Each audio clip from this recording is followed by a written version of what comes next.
Well, guys, we're back yet again. We got another interesting movie we're going to be talking about, and I got to this kind of late. The Watchers came out last year. Watch this on Max. You guys can watch it on YouTube Prime, obviously from YouTube TV if it comes on. Same thing with Hulu. So this stars Dakota Fanning, um, and among others. So I think first off,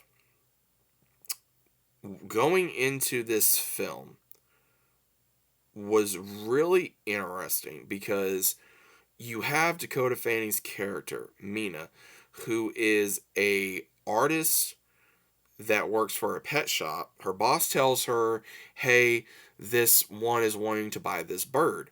Well, she comes from a troubled past. Her twin sister and her were in a car accident with her mother, and she always blamed herself for it.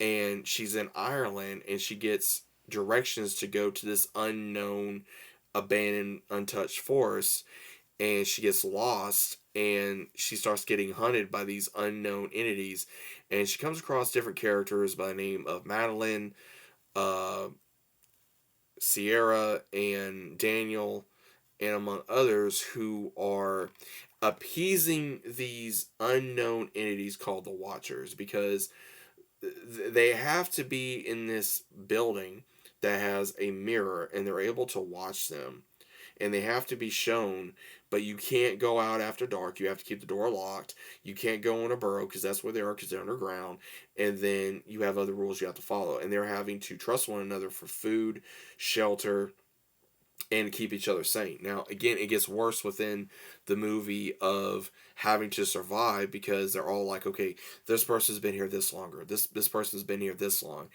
and Mina is wanting to know why is this place here. So she starts breaking the rules, and that's when things take a big turn.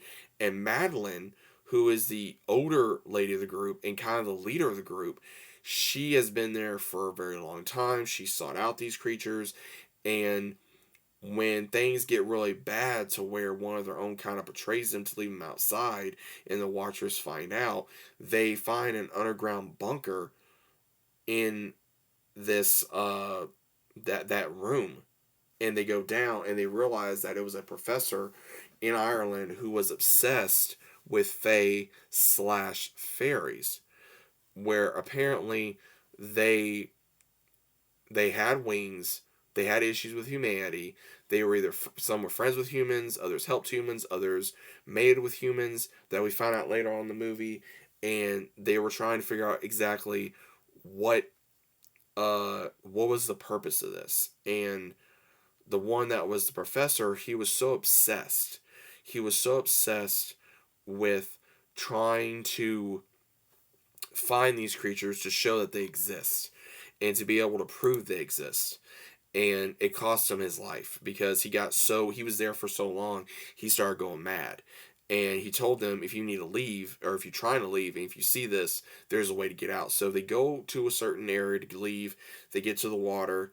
One of the ones does not survive because he thinks he's trying to help a former member of theirs that was there with them. Then they escape, and I'm sitting here and I'm going, this looks too easy. Like this is just too easy. Like what exactly is going on? So as soon as this happens, Mina goes to the professor's office claiming to be his niece, but then it becomes more crazy on Madeline is not who she says she is. So she goes to the one she met, Sierra, and again, this is going to be major spoilers, obviously. She tells the one, Sierra, that Madeline could be a halfling, that she's half human, half fae. So while they try to call Madeline, they're waiting, but things don't go the way it seems because unfortunately, the one she's talking to is not Sierra. The real Sierra shows up, and that's when AKA Madeline's already there, and she's able to transform into different people. She's wanting to take out Mina and assume her life, but she's able to tell her, Madeline, that she is half and half because she was called the Daywalker because she was the only one out of all of them that was able to walk in the daylight. And she somehow got her wings back, and left Mina alone, but she still keeps an eye on her. And Mina was able to reconcile with her sister. So this was a wild movie. This was a very wild movie. It was very mind consuming. Of these fairies, of what they were saying was in the middle of nowhere, and they were wanting to observe humans and become like them because of what happened to them in the past, because they were sealed away, because I'm assuming they became a much bigger threat within, over the years. So this movie is really intense.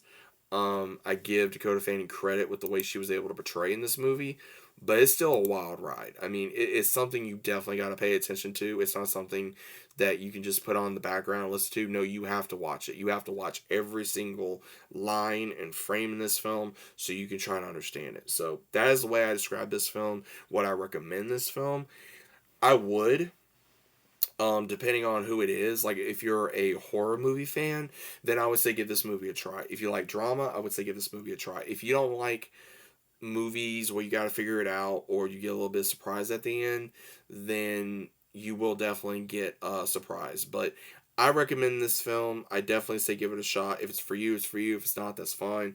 But overall, what is your standing on this film? Let me know your thoughts on it down in the comments, and I'll see you as always on the next one.